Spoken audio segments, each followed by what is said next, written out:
Welcome to TG24 TV. నేను మీ దివ్య. హనుమకొండ జిల్లా ధర్మసాగర్ మండలం నారాయణగిరి గ్రామంలో జిల్లా నాయకులు స్టేషన్ గణపురం నియోజకవర్గం కో కన్వీనర్ గురుజాల వీరన్న ఆధ్వర్యంలో విస్తృత స్థాయి ప్రచారం నిర్వహించారు. ఈ కార్యక్రమంలో బీజేపీ నాయకులు గడప గడపకు వెళ్తూ ఓటర్లకు బీజేపీ కేంద్రంలో ప్రవేశపెట్టిన పథకాల గురించి వివరిస్తూ కాంగ్రెస్ బీఆర్ఎస్ పేద నిరుపేదలకు చేసింది ఏమీ లేదు అంటూ మేనిఫెస్టోలో పేర్కొన్న పథకాలను అమలు చేయడంలో విఫలమయ్యాయని అన్నారు.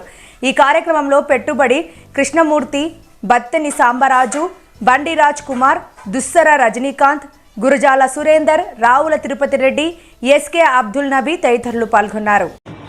ధర్మసాగర్ మండలం గ్రామంలో బీజేపీ అభ్యర్థి అరూర్ రమేష్ గారి గెలుపు కోసం నారాయణగిరిలో 4 బూతుల నుండి బూత్ కేంద్ర ప్రెసిడెంట్లు మరియు శక్తి కేంద్ర ఇన్ఛార్జీలు డివైడ్ అయి ఇల్లులకు బీజేపీ తరఫున రమేష్ గారి గెలుపును కోరుతూ కరపత్రాలు పంచుతూ ఇల్లు ప్రచారం చేయడం జరిగినది.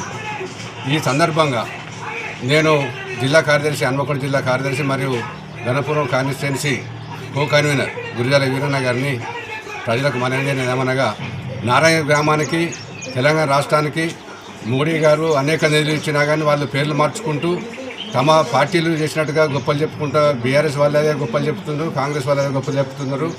ఇవాళ శ్మశాన వాటికలు కానీ, సీసీ రోడ్లు కానీ, మంచినీటి పథకాలు కానీ, వీధి లైట్లు కానీ, LED లైట్లు కానీ, డ్రైనేజీలు కానీ ఇవన్నీ కేంద్ర ప్రభుత్వం నిధులతోనే నడుస్తూ ఉన్నాయి.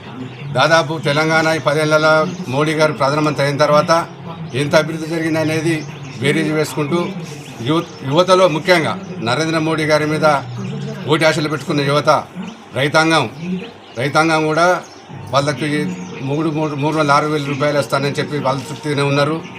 ఏ చిన్న రచనకి మోడీ గారు ఇస్తున్నారు.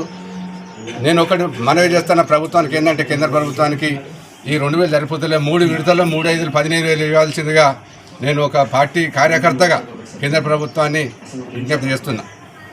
ఈరోజు బీజేపీ ఆధ్వర్యంలో ఇంటింటి ప్రచారంలో యువత, మహిళలు, పిల్లలు చురుకుగా పాల్గొంటున్నారు. ఈ కాంగ్రెస్ మోసపూరిత వాగ్దానాలు చూసి మొన్న మోసపోయినాం కాబట్టి ఈసారి మోసం పోవద్దు, బీజేపీకి ఓటు వేస్తామని చెప్పి వాళ్ళు మాకు గట్టి హామీ ఇచ్చడం జరుగుతున్నది. ఇవాళ బీఆర్ఎస్ పార్టీ అనేది కుటుంబ పార్టీ, అవినీతి పార్టీ